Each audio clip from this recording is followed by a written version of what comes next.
saudação a todos aqueles que, mais uma vez, nos assistem nesta nossa série de atividades acadêmicas, o nosso Pinga Fogo, sob o patrocínio da Uniregistral e da Arisp. Cumprimento o Dr. Francisco Raimundo, presidente da Arisp, e o reitor da Uniregistral, o desembargador José Renato Nalini, e agradeço a oportunidade que nos dão a todos de nos reunirmos aqui nesta série de debates a respeito, sobretudo, do direito registral imobiliário. Hoje, como de hábito, acompanhado do Dr. Narciso Orlando Neto e, à minha direita, o Dr. José Maurício Sampaio Castro, que é oficial do registro de imóveis da comarca de São Manuel desde o ano de 2011, tendo sido antes oficial também do registro de imóveis de Santa Rosa de Viterbo, aqui no estado de São Paulo, em 2009. E ele foi escrevente durante 2 anos, entre 2006 e 2008, do 9º registro de imóveis da capital, de que é titular o Dr. Francisco Raimundo, hoje presidente da Arisp. Há uma particularidade que eu gostaria de mencionar. É que o Dr. Zé Maurício é filho de um grande amigo meu, o Dr. José Roberto Lorenzo Castro, que é oficial do 2º registro de imóveis de Sorocaba e que foi aqui durante muito tempo escrevente lá do 4º registro de imóveis da capital. Muito bem. Vamos começar hoje com as nossas perguntas, lembrando que isto para nós é um motivo de honra e torna efetivamente efetiva a relação deste nosso programa, deste nosso debate, com o que se passa na realidade, remeter perguntas para pinga.fogo@arisp.com.br, pinga.fogo@arisp.com.br. Começamos por essa pergunta que nos foi remetida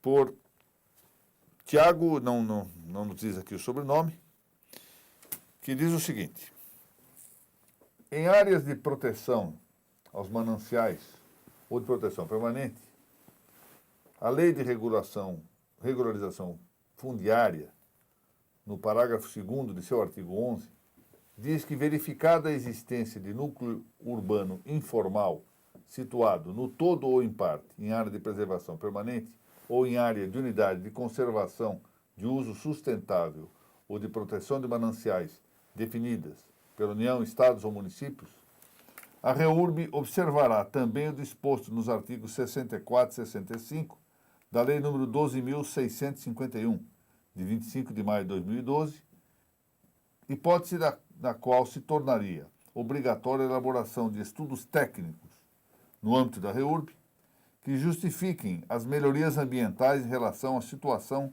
de ocupação informal anterior, por meio de compensações, inclusive, quando for o caso. Então, pergunta a ele: quando a lei fala em melhoramento em relação à ocupação informal anterior, diz ele que, em seu laudo técnico, acha que se devem propor melhorias ao loteamento, tomando como exemplo a pavimentação permeável, as instalações de fossa, de filtro, de sumidouro, outorga para poço artesiano, reflorestamento de área comum, etc. Alguns ambientalistas, no município de origem do nosso interlocutor, entendem que a compensação deverá ser por área, e nesta linha, não por melhorias. E nesta linha o processo não será regularizado porque estaria inviabilizado. Então pergunta a ele se a REURB deve compensar com área ou só com melhoramentos ambientais para a área consolidada informal. Essa pergunta é eminentemente administrativa, urbanística, mas não tem direta indicação registral, mas nós aqui acho que podemos tratar, até porque tem um reflexo no registro. Eu já logo passo a palavra ao Dr. Zé Maurício para que considere o tema, por favor. Tá. Doutor Ricardo, agradeço. Eu digo que é uma honra estar presente aqui com o senhor e com o Dr. Narciso. É a minha primeira vez aqui na TV Registradores e aproveito para cumprimentar o Dr. Renato Nalini, reitor da Uniregistral, e o Dr. Francisco Raimundo, presidente da Arisp. Pelo que parece aqui na questão do Tiago, ele atua em um município, né, e E aí ele coloca a questão do artigo 64 e 65 do Código Florestal, que é de uma remessa que é feita pelo artigo 11, parágrafo 2º da Lei de Regularização Fundiária. E aí ele coloca a solução que ele propõe de saneamento do problema desse núcleo informal, né, parece adequada. A lei fala se, quando for o caso, haveria necessidade de compensação ambiental, que seria algo além daquilo que inicialmente seria feito para minimizar o impacto. Então, ele coloca aqui pavimentação permeável, instalação de fossa, filtro, sumidouro, poço artesiano, reflorestamento, isso tudo num núcleo urbano informal consolidado, ou seja, uma situação que seria irreversível. Então, não parece que a necessidade de uma compensação ambiental possa, por si só, obstar essa marcha para a regularização. Esse é o problema, né? Esse é o problema. É a regularização. Existe, o problema está lá, né? Todo o escopo da lei de regularização é resolver esse problema, né? É conferir condição digna de habitação para a população que está lá localizada e, ao mesmo tempo, conferir também a titulação para que essa pessoa possa participar da economia formal. Então, eu acredito que esse caso de compensação seriam situações específicas em que pode ser encontrado o responsável por esse parcelamento ou por esse empreendimento. Essa sim seria a pessoa que seria devedora dessa obrigação. Aí a gente pode fazer buscar a solução quando se trata da questão da compensação da reserva florestal, né? Da reserva legal. Como pode ser utilizado, por exemplo, ele poderia ser compelido a atingir essa compensação com a aquisição de CRAs, né, certificados de cotas, né, de reserva ambiental, ou então um arrendamento de uma área com vegetação nativa, alguma coisa nesse sentido. Tem muitos municípios cuja legislação prevê essa possibilidade de compensação em área externa ao loteamento que vai ser regularizado, aquela regularização. Já anteriores à lei de regularização de municípios cuja legislação prevê a possibilidade de você fazer a compensação por fora. Quer dizer, obriga o loteador a comprar um imóvel para fazer a compensação ambiental. Que isso seja possível, está bem. Mas eu acho que, no meu modo de ver, dos melhoramentos ambientais para a própria área visa atender exatamente o fim específico da regularização fundiária. Do contrário, ele diz bem aqui, estaria impedida a melhoria da área. Ou seja, frustra-se a regularização para cumprir-se apenas o interesse ambiental, quando, na verdade, o melhor é que as duas coisas se realizem. Como? Vamos melhorar o próprio ambiente. Dentro do possível. Dentro do possível. Né? Eu acho que aí se responde adequadamente. Doutor Narciso, vamos ver isso aqui. Rafael Pasquini pergunta o seguinte: gostaria de saber a norma que fixa a competência territorial dos registros de imóveis paulistas. Eu queria dizer o seguinte: se nós pensarmos na competência territorial dos registros de imóveis do Estado de São Paulo, precisaríamos ter 3 ou 4 programas só para ler a lista das várias normas que fixam esta matéria. Mas, em todo caso, eu acho interessante que se trate, especialmente para esclarecer algumas coisas aqui da capital de São Paulo. Né? Essas normas, a circunscrição imobiliária é definida por lei. E as leis que definem as circunscrições imobiliárias integram a organização judiciária do Estado.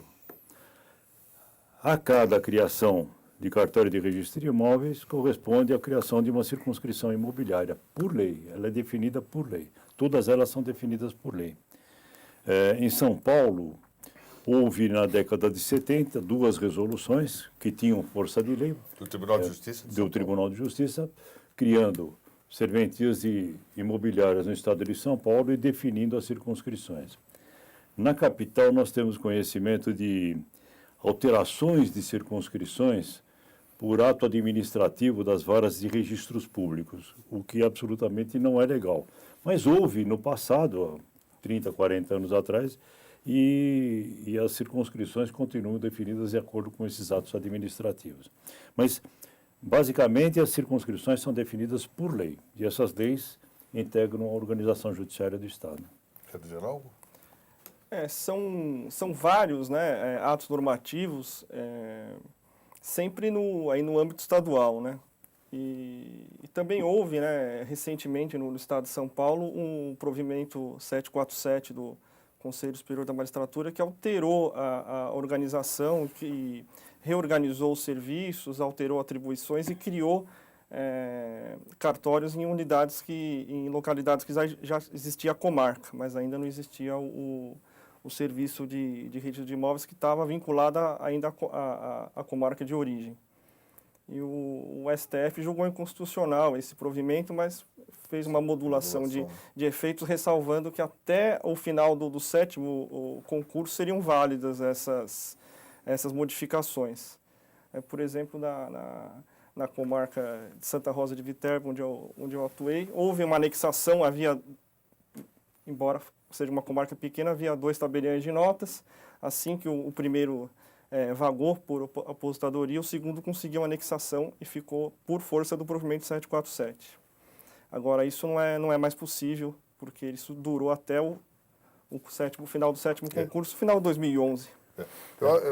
Diga. Não, é só o 747, que é um ato administrativo do Judiciário de São Paulo, criou alguns cartórios e não houve necessidade de definir a circunscrição, porque eles a circunscrição coincidia com o município. Então, ele só criou a serventia. Sem alterar. Mas eu quero lembrar que existe uma reclamação no Supremo contra a colocação de um desses cartórios em concurso e ainda não está decidida definitivamente. Vamos só para reunir tudo isso. Efetivamente, a competência para definir circunscrição territorial em qualquer cartório, em particular para o registro de imóveis, é de lei estadual. Ou seja, lato sensu faz parte do direito organizatório da justiça, mas aqui sempre exigindo lei, porque parte do direito organizatório, quando é do direito organizatório interno do judiciário, os regimentos internos, as normas de direito organizacional podem emanar do próprio judiciário. Que, aliás, foi o equívoco do provimento 747, ou seja, supor que essa dimensão lato sensu de organização judiciária pudesse incluir-se no plexo da auto-organização. Bom, depende de lei, não há dúvida. Dois aspectos. Quanto àquelas resoluções, o doutor Narciso disse bem, as resoluções números 1 e 2 do Tribunal de Justiça de São Paulo se expediram num período em que essas resoluções do judiciário tinham força de lei, por força da Constituição então vigente. Então, elas valem como lei. Por outro lado, essas normas que foram editadas por atividade de corregedorias permanentes, correspondente à diretoria de fórum em alguns estados da federação, essas da primeira vara de registros públicos, eram legais, é verdade, mas acabaram, por força da aplicação reiterada, sem reclamação, por converter-se em um costume administrativo. E o costume no direito administrativo tem força de lei. Então, a esta altura, a verdade é que a consciência social era no sentido de que era norma obrigatória. Então, é costume, está sacramentado. Não pode se mexer. Quanto ao provimento 747, preciso dizer que o Supremo, ao observar muito claramente a sua inconstitucionalidade e com essa matização ou modulação de efeitos, o que fez foi estabelecer uma política, a meu ver, sábia nesse aspecto, de tolerância. Isso quer dizer o seguinte, permitiu o mal até certo momento, para evitar mal maior. Porque se o Supremo diz que não vale nada, ia retroagir de uma maneira... Então, meramente exercício de tolerância, meu Deus. A DIN demorou muito para ser julgada. E quando a DIN ingressou no Supremo, o Supremo tinha um entendimento, tanto que negou a liminar. Depois demorou 7 anos para julgar, e quando julgou, não, realmente inconstitucional. Então eles tiveram que modular. Não usaram modulação, porque tem ministro lá que não gosta dessa palavra modulação. Mas ficou uma coisa muito esquisita. Na verdade, a ementa contraria o acórdão. Ah, A pois é. ementa não diz tudo Tanto que isso, o acordo esse é não um dos diz. motivos que ainda faz pender um julgamento. Exatamente. Está sujeito a efeito suspensivo essa matéria, né? Esse caso da reclamação. Tá, o ministro relator da reclamação, ele já foi e voltou 3 vezes. Então não se sabe qual vai ser a decisão. Bom, em todo caso é certo que é um conjunto de normas, apenas para responder aqui ao doutor Rafael Pasquini, que sempre nos honra aqui com sua presença, que há um conjunto imenso de normas. Eu até imaginava aqui de sugerir a alguém que faça, vou fazer isso mesmo, que faça uma consolidação dessas normas. Isso era muito interessante consolidar, verificar cada norma e cada caso, especialmente aqui para a capital, é interessante fazer uma reunião. No estado de São Paulo, não são muitas as comarcas que têm mais de uma circunscrição. Não são muitas. São municípios maiores, 10, Piracicaba, Sorocaba. 10, talvez. E eles estão atrelados ao cada cartório tem o seu subdistrito próprio, eventualmente um outro distrito que seja dentro do município. E a maioria delas é a comarca, é a base mesmo, abrange 1, 2, 3 municípios. Na comarca de São Paulo, os outros estados talvez ignorem, as circunscrições imobiliárias, elas não abrangem distritos ou subdistritos contíguos. Então, o primeiro registro de imóveis pode ter um subdistrito aqui, outro aqui e outro ali. Quer dizer, a circunscrição não é contínua. Agora, eu queria... Não vamos debater isto aqui, porque levaria muito tempo e nós não vamos chegar, provavelmente, a uma conclusão muito certa, e temos muita questão. Eu queria observar o seguinte, a possibilidade de criação, seja por via estatal, seja por via privatística, de um regime ou de uma central de registro, provavelmente levará à desnecessidade da circunscrição de futuro. Todo mundo é competente. Porque se faz uma central... A publicidade está centralizada. A eletrônica está centralizada, não necessita de demarcação de circunscrição. Porque hoje se demarca, por quê? Porque a pesquisa tem que ser feita no lugar certo. Territorialidade. Na hora que nós tivermos uma central, em rigor desaparece a utilidade prática de uma... Aquela centralização irradia efeitos para todo mundo. Coisa que nem sempre os registradores têm visto. Um imóvel rural, doutor Maik, quero crer, Maik Henrique, não sei se pronuncia assim, eu peço desculpas. Maik Henrique. Eventual. Pergunta o seguinte, um imóvel rural, havendo o falecimento do cônjuge e transferência de parte desse imóvel aos herdeiros legais, sendo o pai e os filhos comproprietários do imóvel em situação de condomínio. Essa é a situação. Imóvel rural, falece um cônjuge, parte desse imóvel vai para os herdeiros e o pai e esses filhos passam a ser comproprietários do imóvel. Declarou-se por ordem judicial a indisponibilidade de bens relativamente a um dos filhos. O pai, que nada tem a ver com o processo do filho, vendeu parte desse imóvel, ou seja, supõe-se a fração que lhe cabia. E ao tentar a transferência, recebeu-se a notícia de que não poderia havê-lo por a conta deste bloqueio. Note-se aqui que se fala inicialmente em disponibilidade e agora já se fala em bloqueio. Isso é uma coisa que cabe aqui observar. Analisando essa situação do ponto de vista legislativo e dos provimentos que deram origem ao sistema de indisponibilidade, diz o nosso interlocutor que não ter encontrado nada a respeito do assunto ou que pudesse solucionar o caso. Qual a medida necessária para a solução buscada, que eu suponho deva ser o do registro? Quem quer começar?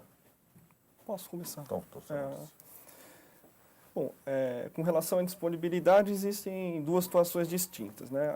Aquela ordem genérica de indisponibilidade que atinge todo o patrimônio imobiliário e os direitos relativos a imóveis de uma determinada pessoa. Isso é recebido pelo registro de imóveis por meio da Central Nacional de Indisponibilidades, que é operada pela ARISP com colaboração do IRIB. E existe também a possibilidade de que a ordem atinja um imóvel específico. Isso era comumente designada de bloqueio de matrícula. Nesse caso, o provimento 39 da Corregedoria Nacional de Justiça de do ano de 2014, ele esclarece que o responsável pela ordem deve dirigi-la diretamente para o registro de imóvel competente. Isso não viria por intermédio da central. E pelo que foi colocado aqui pelo Mike, seria uma indisponibilidade genérica, né? Nesse caso, então, vincularia apenas a pessoa que foi atingida. Os outros condôminos, nesse sentido, poderiam dispor livremente das suas frações ideais. Aí, com relação à solução, acredito que, em caso de insistência, né, do oficial do registro de imóveis, seria um caso de solicitar a sustação de dúvida com base no provimento 39, que tem abrangência no país inteiro. Eu concordo com o Zé Maurício. Ele está alienando uma parte ideal, ele não pode alienar a parte certa, evidentemente, que é um condomínio, e a parte dele não sofre nenhuma restrição. A indisponibilidade é apenas em relação à fração ideal do filho com a restrição. Para resolver o problema, requerer a sustação de dúvida se o oficial está achando que essa indisponibilidade impede a alienação da fração ideal. Eu também estou de acordo. Aqui o importante é essa distinção que se deve fazer entre bloqueio e indisponibilidade, porque o bloqueio, de fato, é um instrumento que tem previsão expressa num dispositivo só da Lei de Registros Públicos, não é? Acho que é o 214. E a indisponibilidade é um vasto mundo. Em toda parte se fala de disponibilidade. E, às vezes, os juízes, ao determinar a expedição correspondente à disponibilidade, usam a palavra bloqueio. Então, pode levar a essa ideia de que se refere a um dado imóvel, e aí mesmo tipo por um conteúdo muito variável, não é? Ele quer dirigir a indisponibilidade a um determinado bem, então ele fala bloqueio, mas na verdade é a indisponibilidade que ele quer, né? Porque o bloqueio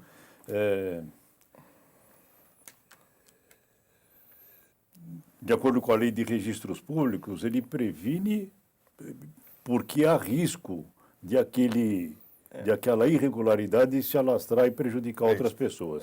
O bloqueio... É sobretudo registrar o bloqueio. A previsão na Lei 6.015 do bloqueio, do artigo 214, ele vincula a uma situação de nulidade do pleno direito do registro, né?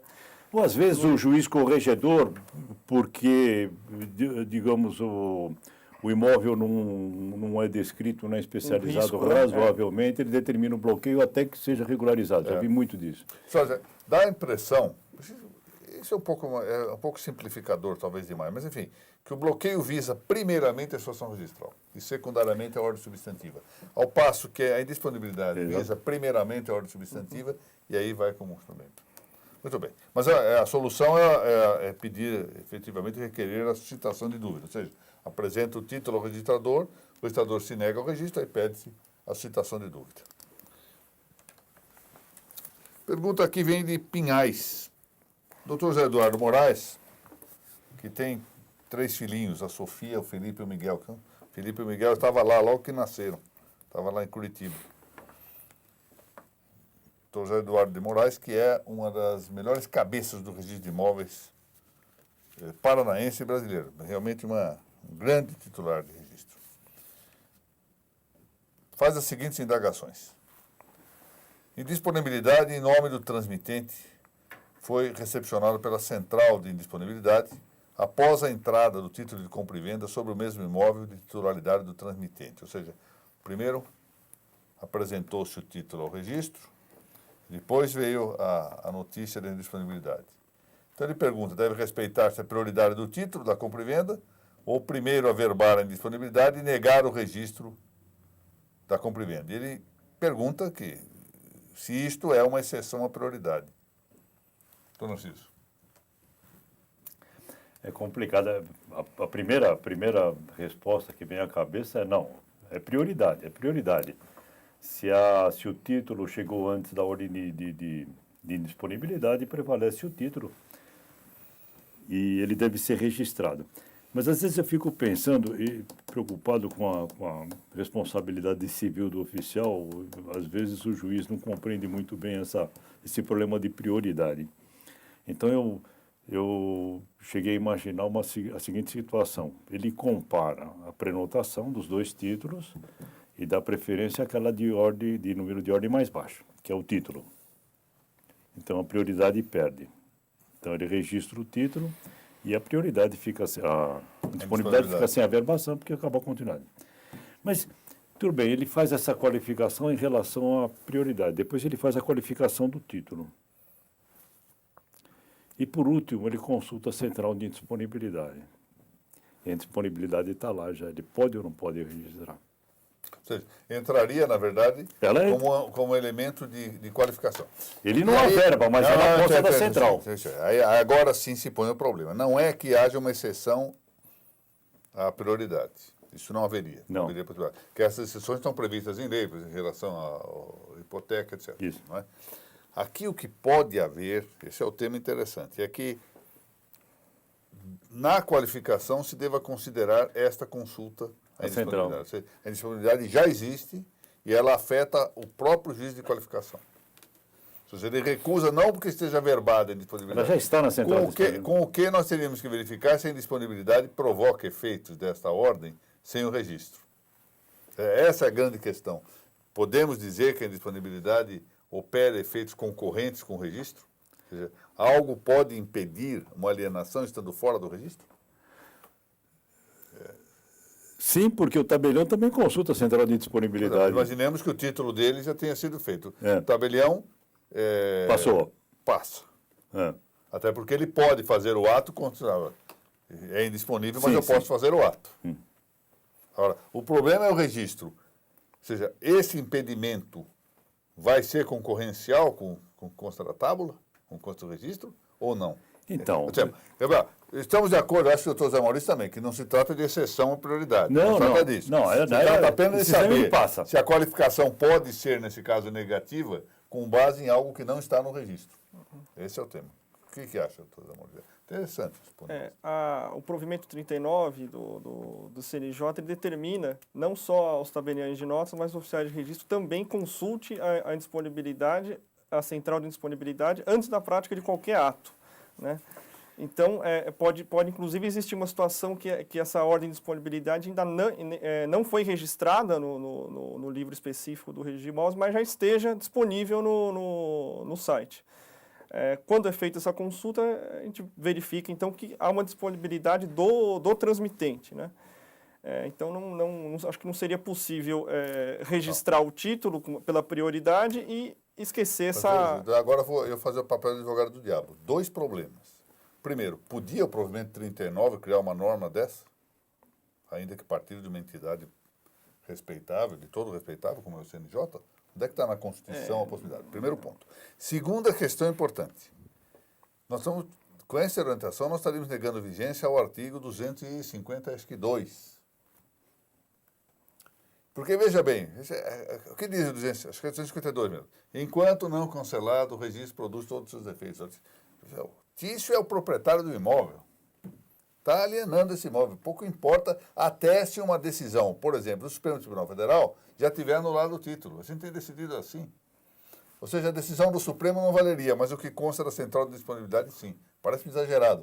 Eu compreendo a preocupação do ponto da responsabilidade civil, eu compreendo. E a disciplinar também, que está muito à mão, eu compreendo. Mas que, a meu ver, isto quebra, coloca o registro em concorrência com o sistema não registral ou transforma a central de disponibilidade em algo concorrencial com o registro. Não dúvida. Tem um terceiro aspecto, a lei da concentração, 13.567. Pois é. Quer dizer, está sendo... Está concentrado ou não? A disponibilidade seria um atalho, né? Não tem nada na matrícula do imóvel. Então, veja, o terceiro, o adquirente do imóvel, ele não tem que ter acesso à central de indisponibilidade. Ele vai na matrícula do imóvel, se não tem nada, ele compra o imóvel. O registro não pode ser obstado. É transmitir ao terceiro a fraude. A possibilidade da fraude. Ou seja, o registro tem que ser o local onde eu vou verificar o que obsta. Se ele não der segurança, então... Eu não concordo. Não precisa mais registro. Eu não concordo. Eu compreendo as dificuldades. Do oficial. Acho interessante a tese, mas não concordo com isso. Houve no Estado de São Paulo um provimento da Corregedoria Geral 17, 1999, que tratava das indisponibilidades sem previsão legal, né? Ele que prorrogava os efeitos da prenotação. E aí, com a questão do princípio da prioridade, só era obstado o registro de um título se a ordem se referisse especificamente àquele título, àquela escritura.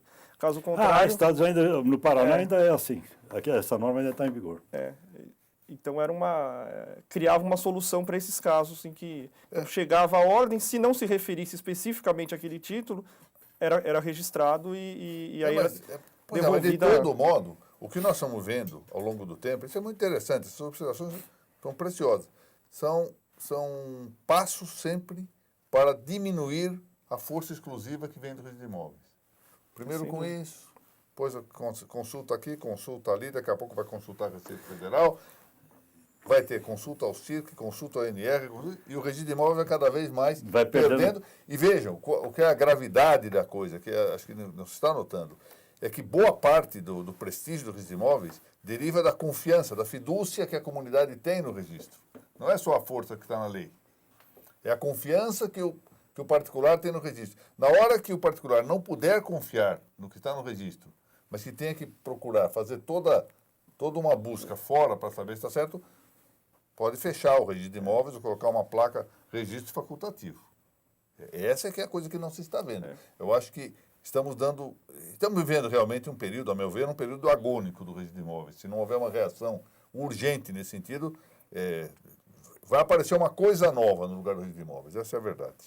Bom, vamos pensar mais nesse assunto, mas tinha que ser do doutor José Eduardo Moraes esta questão, não, doutor Moraes? Causando aqui a turbulências. Esse é um grande pensador. Subscrição inicial de ações, prossegue ele, em sociedade anônima mediante a integralização de bens imóveis de menores impúberes, feita mediante a ata assinada pelos pais e arquivada na junta comercial. Considerando que os menores são os únicos acionistas da empresa e os pais deles são os administradores da sociedade anônima, estamos diante de exceção à necessidade de alvará judicial ou esta se faz indispensável? Começar, doutor? Pode ser. Então, mais uma vez envolvendo indisponibilidade, né? Não, perdão. Nesse caso aqui não. Aqui é questão de conferência de bens para integralizar o capital social em sociedade anônima, né? Aqui, nesse caso, parece que o artigo 1691 do Código Civil, ele determina a necessidade de autorização judicial, ou em outras palavras, alvará, para permitir a alienação ou oneração de não para a constituição da sociedade, mas sim para fazer a transmissão. E parece claro que, nesse caso, há uma transferência, né, da segurança do domínio para o risco da atividade empresarial, porque o capital vai estar sujeito a simples representação dos pais não seria suficiente, né? Sim para a constituição da sociedade, mas não para a transferência dos bens imóveis, porque os bens imóveis são dos menores. Isso. Exato. E passaria a ser da sociedade, ainda que eles sejam os únicos acionistas. Terceira pergunta do doutor José Eduardo Moraes. Indisponibilidade recebida pela central relacionando o CNPJ de incorporadora. Averbação do patrimônio de afetação na matrícula do imóvel. Considerando que a indisponibilidade é genérica sobre a pessoa do proprietário do imóvel, também incorporador, sem indicar título ou prédio, que providência devemos tomar? Primeiro, averbar a indisponibilidade. 2, não averbar e não comunicar o juízo. Terceiro, não averbar e comunicar o juízo quanto à existência do bem. O que acha, doutor Narciso? Não. Eu acho que o oficial do registro de imóveis não tem essa atribuição. Ele não pode interpretar a ordem judicial de indisponibilidade, entender se ela se aplica ou não àquele determinado imóvel, porque o imóvel está sob regime de afetação por causa da incorporação. Ele cumpre a ordem judicial, averba a indisponibilidade. A eficácia daquela indisponibilidade sobre o imóvel é o juiz que vai decidir. Eu acho que o oficial não deve, até para não correr risco. Mas ele não pode interpretar a ordem judicial assim. O que lhe parece? Eu concordo com a posição do Dr. Narciso com relação à cautela, né? Em princípio, pelo regime de afetação, o terreno e a cessão constituiria um patrimônio separado, protegido, né, em benefício dos consumidores, dos adquirentes das unidades futuras. Então, em princípio, parece que não atingiria, mas por outro lado, assim que com a conclusão do empreendimento, da construção, a instituição do condomínio, esse incorporador pode ter unidades remanescentes que não foram comercializadas, né? E aí, nesse caso, não sei, parece que ele não teria disponibilidade. Então, acho que seria mais prudente averbar, né? E mas deixar... pensando como juiz, tudo bem. Agora, como oficial, será que eu poderia fazer essas... Como oficial seria mais não, prudente Porque eu vou dizer o seguinte, publicidade. Vou dizer o seguinte, para eu rejeitar e não averbar, eu vou dizer o seguinte, ó, esse imóvel, por causa da incorporação, está em regime de afetação, então essa ordem do juiz é ilegal, eu não vou averbar, e vou comunicar para ele. E eu estou dizendo que a ordem do juiz é ilegal. Poderia dizer de outro modo, mais suave, ou seja, eu não posso porque é um óbice registrado. Então, mas qual é o óbice? O óbice é justamente a afetação, está afastado ali. Agora, restaria pelo menos esse aspecto de imóveis, unidades não alienadas. Que ficaria com o incorporador, né? Talvez aí se pudesse distinguir, averbar quanto a estas. É um tema para se ver melhor. Doutor Moraes, a resposta fica aqui. Sujeita ao epoquê, ou seja, um epoquê. Vamos deixar suspenso aqui, é matéria realmente controversa. Vamos avançar aqui. O doutor Rodrigo Paulucci Santos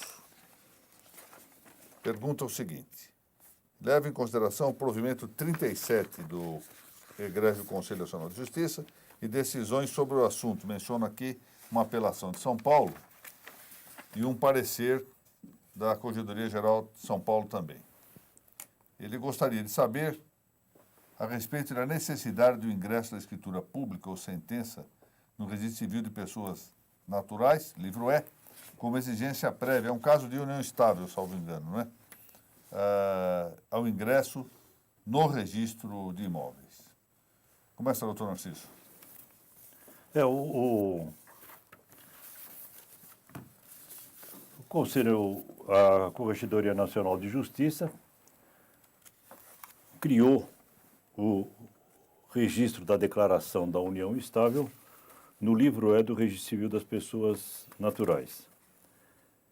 E a Corregedoria de São Paulo incluiu nas normas de serviço a obrigatoriedade da prova desse registro no livro E para permitir que a união estável ingresse no registro de imóveis. Então, nas disposições relativas ao registro de imóveis, existe quer dizer, a união estável só entra no registro de imóveis se for provada a declaração, o registro da declaração no livro E do Registro Civil das Pessoas Naturais. E nós já tínhamos criticado aqui, doutor Ricardo Dipp e eu, já tínhamos criticado essa orientação da Corregedoria de São Paulo, porque se estava criando uma formalidade para uma situação informal. Estava se criando um requisito para a eficácia da união estável, os efeitos que decorrem da união estável. E, recentemente, bem recente mesmo, um acórdão do Conselho Superior da Magistratura, que, independentemente da pergunta feita, eu tinha até separado para trazer aqui a discussão. Então, o Conselho Superior da Magistratura dispensou a formalidade, a prova do registro no livro E para o ingresso da união estável no registro de imóveis. Então, se as partes se qualificam com o seu estado civil e declarando a união estável, o oficial pode mencionar a união estável na matrícula do imóvel, contrariando a norma da Corregedoria de São Paulo. E, nesse acórdão, o Corregedor-Geral, que é o relator do acórdão, determina a remessa dos autos para a Corregedoria para revisão da norma que exigia a prova do registro no livro E. Doutor Maurício, me parece. Aqui o Rodrigo, ele mencionou a situação do provimento 37 do CNJ. Antes disso, no estado de São Paulo, já havia sido editado um provimento que também estabeleceu o registro da união estável no livro E do Registro Civil. As normas também, o capítulo 20 das normas foi alterado para incluir a necessidade, além do registro do livro E, o registro no livro 3 do registro de imóveis do domicílio dos conviventes. E houve uma decisão da Corregedoria reiterando isso, quer dizer, que para ingressar no registro de imóveis, a união estável deveria ser formalizada por escritura pública ou haver declaração judicial e registro no livro E. E houve essa decisão recente, agora com data de 10 de abril de 2018, que relativizou esse ponto e permitiu, no caso específico, né, que constasse no registro de imóveis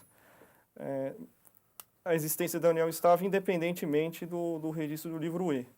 Embora seja ressaltado que a união estável não é Estado civil, o próprio acórdão repisa esse ponto, mas ele permite desde que o Estado civil seja compatível com a união estável, né? Solteiro, divorciado. Caso contrário, seria necessário a declaração judicial. Então, existe um confronto, né, do que diz uma decisão prévia, pelo menos no estado de São Paulo, da Corregedoria, as normas e esse entendimento recente. Como o Conselho Superior da Magistratura não tem pelo menos ao que parece, né, um poder normativo, acho que até que isso seja transportado para o âmbito da Corregedoria Geral, seria interessante manter enquanto não sair das normas, né? Porque enquanto isso não for consolidado nesse já entendimento. discutimos, o juiz competente para fixar as normas é o corregedor e não o Conselho Superior da Magistratura, né? Bom, vocês têm dois aspectos aqui de visão. Primeiro, que eu acho que nem mesmo, com todo respeito, a Corregedoria poderia editar uma norma sobre isso. Então, também não tem competência constitucional. Mas, em todo caso, admitindo que tivesse poder normativo, seria da Corregedoria e não do Conselho. Então, estou de acordo. Eu estou de pleno acordo com isso. Agora, só que eu acho que não tem que nada para o livro porque dois aspectos. Primeiro, nós estamos vivendo um mundo paradoxal. Ao mesmo tempo em que se faz uma constituição do casamento, se está institucionalizando a união estável, que nasceu como chamado amor livre, não é? Já não é mais livre. Agora já está criando. Além do mais, o livro E serve para casos que digam respeito a Estado civil. E a união estável não é Estado. Aí que está. Mas, enfim, está bem assim, que não registrem coisa nenhuma. Tem uns outros aspectos aí. Então, talvez a Corregedoria, quando estabeleceu a norma da exigência do registro no livro E, estava preocupado com a qualificação da união estável. Então, quando o oficial viu o registro no livro E, ele pressupunha que o oficial do registro civil já tinha, ou o tabelião que elaborou a escritura, que também não sei porque que precisava de escritura, tinha feito a qualificação, quer dizer, não havia nenhum impedimento ao reconhecimento da união estável. Então, quando o oficial permitiu o ingresso na matrícula, não havia, com certeza, nenhum impedimento. Agora, o oficial passa a ter de qualificar a união estável. Ele vai pôr a união estável na matrícula do imóvel, desde que não haja impedimento ao reconhecimento da união estável. Então, ele faz a qualificação do fato da união estável. Mas tem um outro aspecto. Quer dizer, você falar que a união estável entra no registro de imóveis, agora livremente, tem que ter algum tempero. Eu não posso admitir que a união estável entre no registro de imóveis com efeitos retroativos. Claro. Quer dizer, para alterar o direito de propriedade em relação ao passado, mesmo que haja declaração das partes, não, a união estável começou em 1990. Não, isso não pode. Só com decisão judicial. Para alterar o passado, só com decisão judicial. Então, declaram a união estável e estão adquirindo o imóvel agora. Ou o varão ou a mulher estão adquirindo o imóvel e declaram união estável com fulano. Qualifica o fulano, põe na matrícula do imóvel, desde que não haja impedimento. Qualifica, o que eu digo, é o estado civil.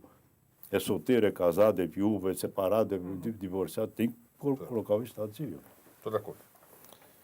Última pergunta de hoje, em face do adiantado da hora, Dr. Zé Moreira consulta-nos o seguinte.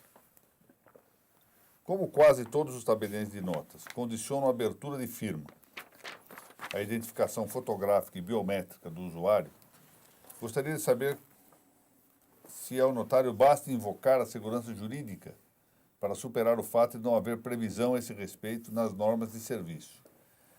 Ressalto que o item 179.1 do capítulo 14 da norma de serviço da Corregedoria Geral de Justiça de São Paulo já permite que se extraia a cópia do documento de identidade no ato da abertura da ficha de assinaturas. Particularmente, diz ele, acho importante a identificação fotográfica e biométrica em cartório. O que me intriga é a falta de previsão específica e a questão da proteção desses dados. Eu, antes de passar a pergunta aos senhores, queria mais uma vez observar que coisa estranha como nós vivemos hoje o ativismo administrativo também. Ou seja, até mesmo particulares que não estão sujeitos às normas de serviço admitem as imposições que as normas de serviço estão fazendo. As normas de serviço, no limite, poderiam só servir para estabelecer, no limite, algumas regras de comportamento daqueles que estão sujeitos à sua hierarquia, se é hierarquia entre aspas, uma para-hierarquia. Mas não, vão se criando, e isso as pessoas mencionam. Eu já falei aqui, José Maurício, em outras vezes, foi muito interessante. Eu era juiz lá em Sertãozinho, e com amparo numa norma do antigo Código de Processo Civil, eu indeferia a retirada de autos em determinada situação. E os advogados, como essa não era a prática do meu antecessor, se rebelaram com aquilo, então, propositadamente, vinham despachar o agravo das minhas decisões. E eu, então, determinava o processamento e já sustentava ali, quando pediam reconsideração, que não era caso de reconsiderar, e mencionava o Código de Processo Civil. Um dia eu estava sem o código. E as normas de serviço estavam à minha frente e as normas repetiam o código. Eu mencionei o item das normas, item tal, número tal, tal.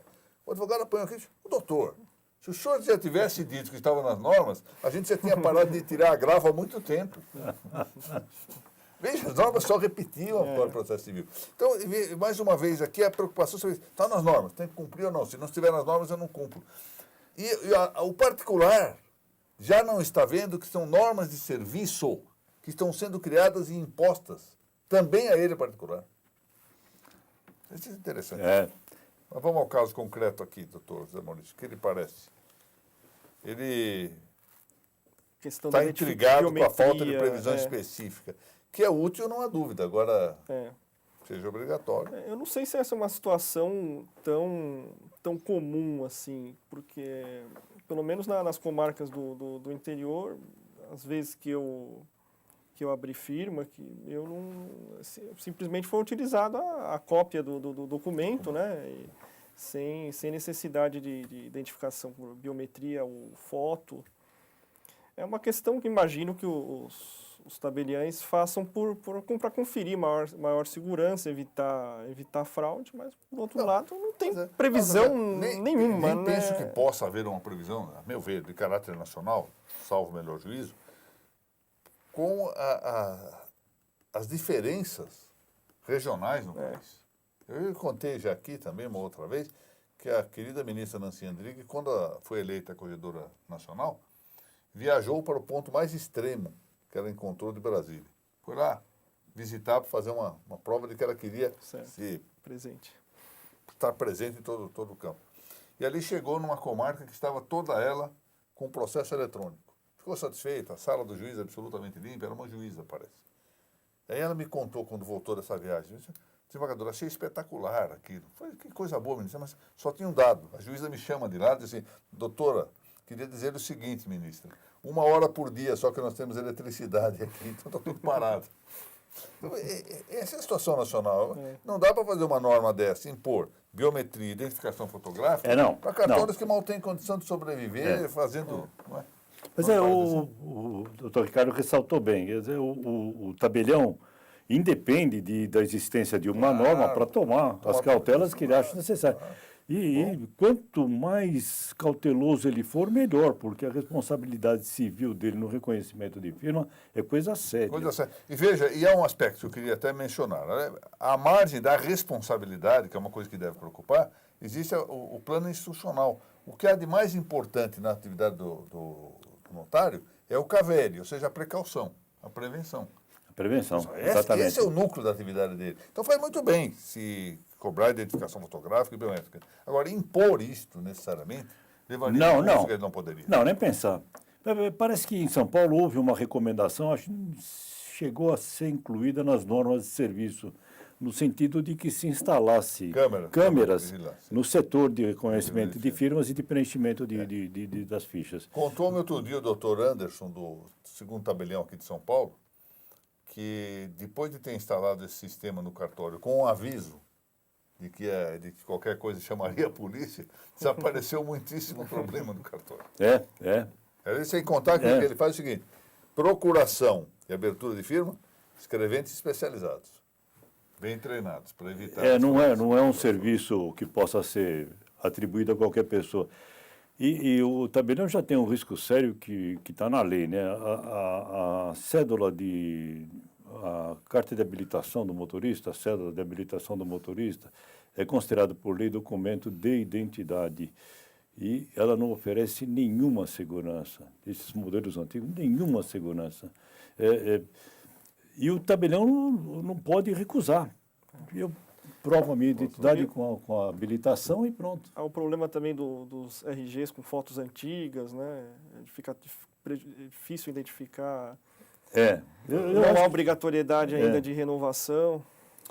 Bom, meus senhores, nós estamos aí com mais de 50 minutos de programa e o nosso tempo aqui deve ser limitado até para acostumar o nosso público tão